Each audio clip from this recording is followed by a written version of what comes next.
শুধুমাত্র করোনা টিকা গ্রহণকারীদেরই কুয়েতে ঢুকতে দেওয়া হবে বলে নির্দেশনা জারি করেছে দেশটির সরকার। এতে দেশে ছুটি কাটাতে আসা বাংলাদেশিদের দেশটিতে ফেরা নিয়ে অনিশ্চয়তার মুখে পড়েছে তারা। এ অবস্থায় প্রবাসীদের অগ্রাধিকার ভিত্তিতে ভ্যাকসিন দেওয়ার দাবি তাদের।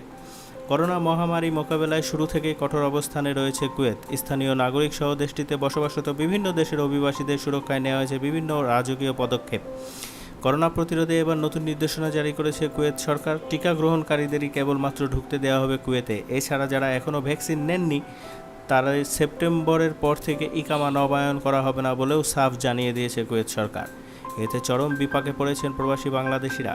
দেশের ছুটি কাটাতে আসা প্রবাসীদেরও কর্মস্থলে ফেরা নিয়ে দেখা দিয়েছে চরম অনিশ্চয়তা। আর তাই বাংলাদেশে আটকে পড়া প্রবাসীদের অগ্রাধিকার ভিত্তিতে টিকা প্রয়োগের দাবি জানিয়েছেন প্রবাসীরা।